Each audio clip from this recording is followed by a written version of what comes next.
Morning, please be seated. Good Morning.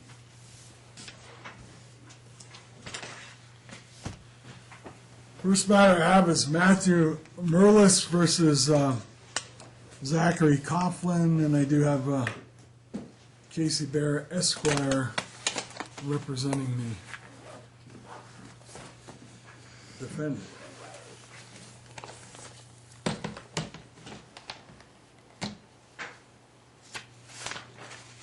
Is Casey Baker, Esquire? Casey Baker, Your Honor. Oh, Baker. My office represents Dr. Merliss. Oh, okay, you were listed in the wrong location, I'm sorry. All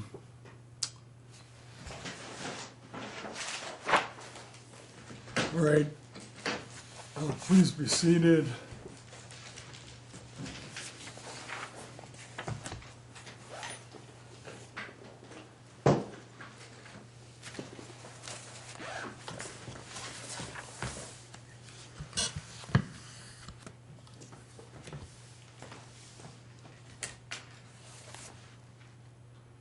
Is the plaintiff ready to proceed then? Yes, Your Honor.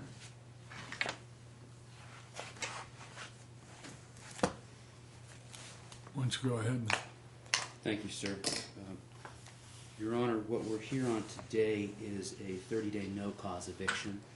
That is all we're here on today under NRS 40.253. Your Honor, I have copies of the landlord's affidavit here, if I may approach.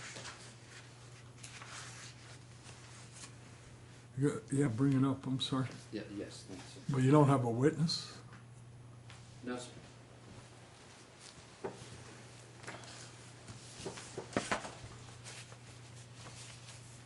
Your Honor, the notices have been previously provided to the court. I also have additional copies here if the court needs them. The 30-day no-cause notice was served on August 22nd. The 5-day failure to vacate notice was served on September 27th. Mr. Coughlin has failed to vacate the property, and that's why we're here, sir.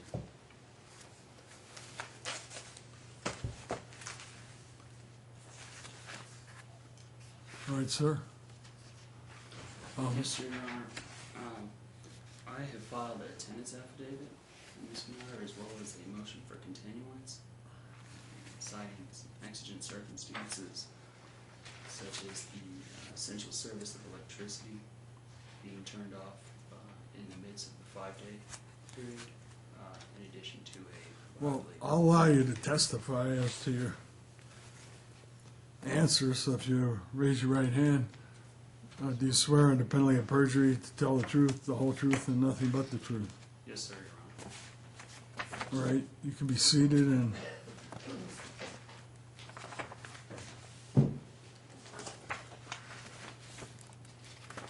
tell me what your defense is.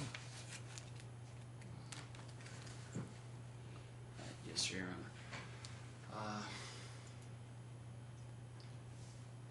As a preliminary matter, Your Honor, if I may address the motion for continuance. You may. Go ahead. In the midst of the 5-day period, after the unlawful detainer notice was served, it's my understanding I had 5 judicial days to file a tenant's answer. However, during that time, the electricity that is to the property was shut off absent any notice to myself. That created a undue difficulty in preparing to defend in this matter, and in adding the requisite third-party defendants, such as the realtor / property manager, Dickson Realty landscaping company, and at this point I believe NV Energy might be a necessary party. What does that have to do with the rent, though, sir? Because what we are here today on is the failure to pay rent. Your Honor, the statute to me is complicated and confusing, but my understanding of it is that Mr. Merliss's, or Dr. Merliss's failure to assert that he was owed rent for a good, seems like 3 months, takes this case out of the purview of those sections requiring a depositing of a rent escrow amount, and his failure to cure the habitability issues within 14 days. Well, okay, regardless of that, have you paid the rent or not? First of all, Your Honor, may, I'm sorry? Your Honor, that's a factual determination. I think that will need to be made upon viewing the evidence. Your Honor, may I, please? We are not here on a non-payment of rent. Your Honor, I want to be very I thought clear. you said a 5-day notice. We're here on a no-cause termination to vacate. Mr. Coughlin was a month-to-month tenant since March of 2011. We served a 30-day no-cause termination notice to vacate. Well, I have 2 files. Yes, so- sir. That was from the previous, the non-payment of rent. We had a hearing a couple of weeks ago. Those were dismissed. Gone. They're gone. Okay, so which case number is still pending? This, Your Honor, this case ends in 1708. All right, so.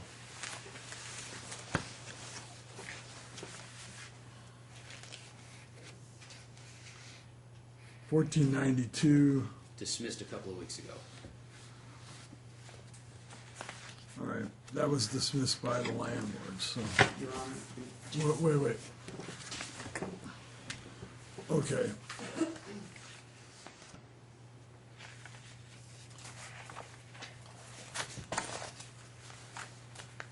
So this is the no-cause eviction. Yes, sir. I have provided the court with copies of the notices, the All right. 30-day and the 5-day. I have a copy of the lease.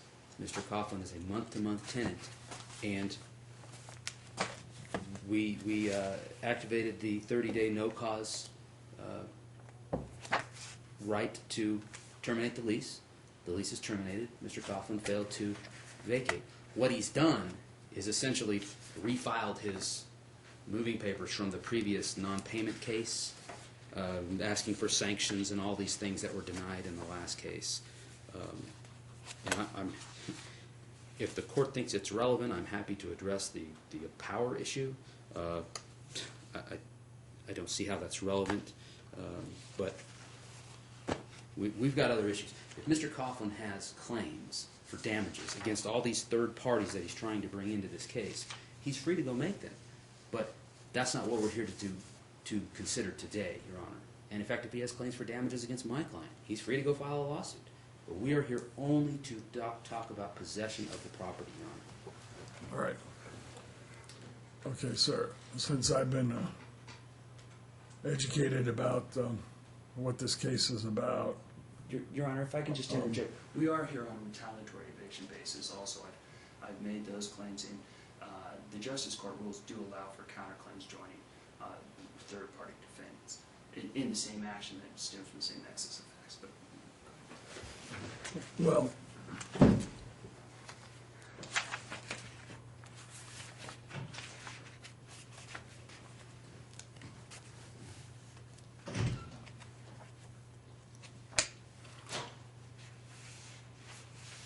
I don't see a counterclaim here, sir.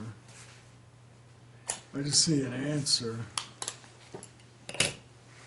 Motion for sanctions and attorney's fees. Your Honor, there's language within that asks for, that makes claims and damages against Ms. Sharpe, Mr. Merliss, the landscaping crew. There's exhibits that support those claims. But getting to the 30-day no cause and putting the counterclaims aside for a minute, do you have, what's your defense to the no cause? Your Honor, chiefly would be the retaliatory eviction language found within NRS 118A.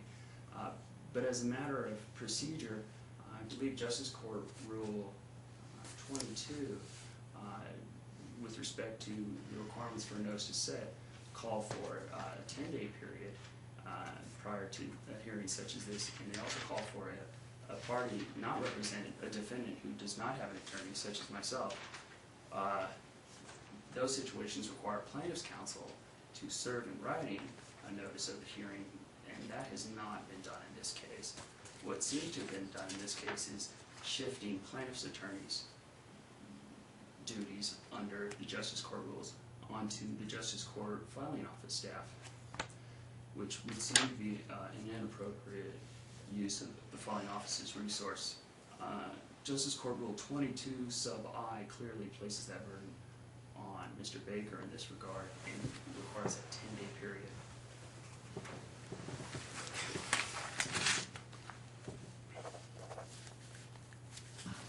Are you saying you haven't had 10 days notice of this hearing, sir? Yes, Your Honor. Yes, you're saying that, or yes, you have had 10 days? No, I am saying that. No, I have not had 10 days notice, Your Honor. Particularly in regard to the Justice Court rules of Reno Township cite to Nevada Justice Court rules of procedure, and they say that Rule 6, with regard to the computation of time, is to be applied. Given that, and that the envelope in which the notice of the hearing sent from the Justice Court, not from plaintiff's attorney, as Justice Court Rule 22I requires, was postmarked the 7th, a Friday. Today, being the 13th, is less than 10 days.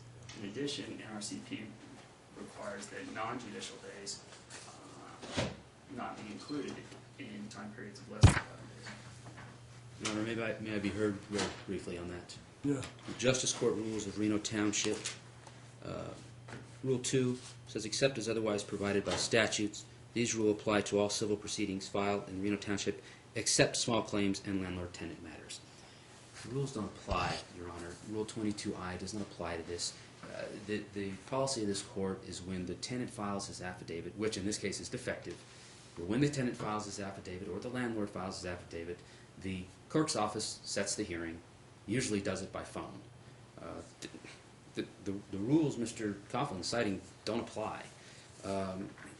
He had noticed that. Well, I'm totally familiar with it, sir, and I am going to deny that motion because what we do is have an expedited hearing as soon as possible, which is typically 1 judicial day. You've actually had more time than that. And there is no requirement, as indicated by counsel, for the plaintiff to give you 10 days notice. It's to get a speedy hearing date as soon as possible. Your Honor, if I could just ask for clarification. When a matter has third-party defendants brought in and counterclaims made, does that application of the Justice Court rules cease to apply? I know rules 88 through, or no, beginning 103 is landlord-tenant law. Sir, you're the one who argued that you can join counterclaims in these actions without citing any authority for that position. I did cite such authority, Your Honor.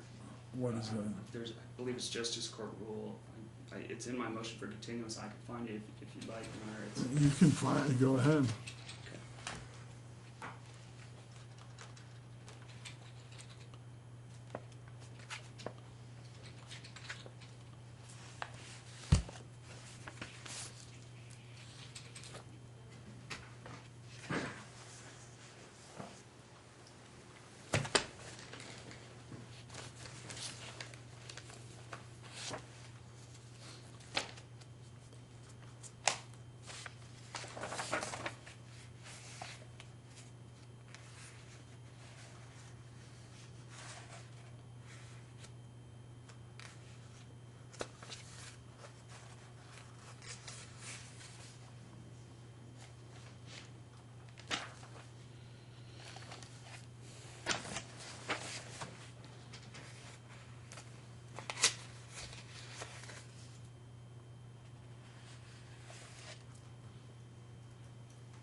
Sir, have you found it? I believe it's Justice Court Rule 12,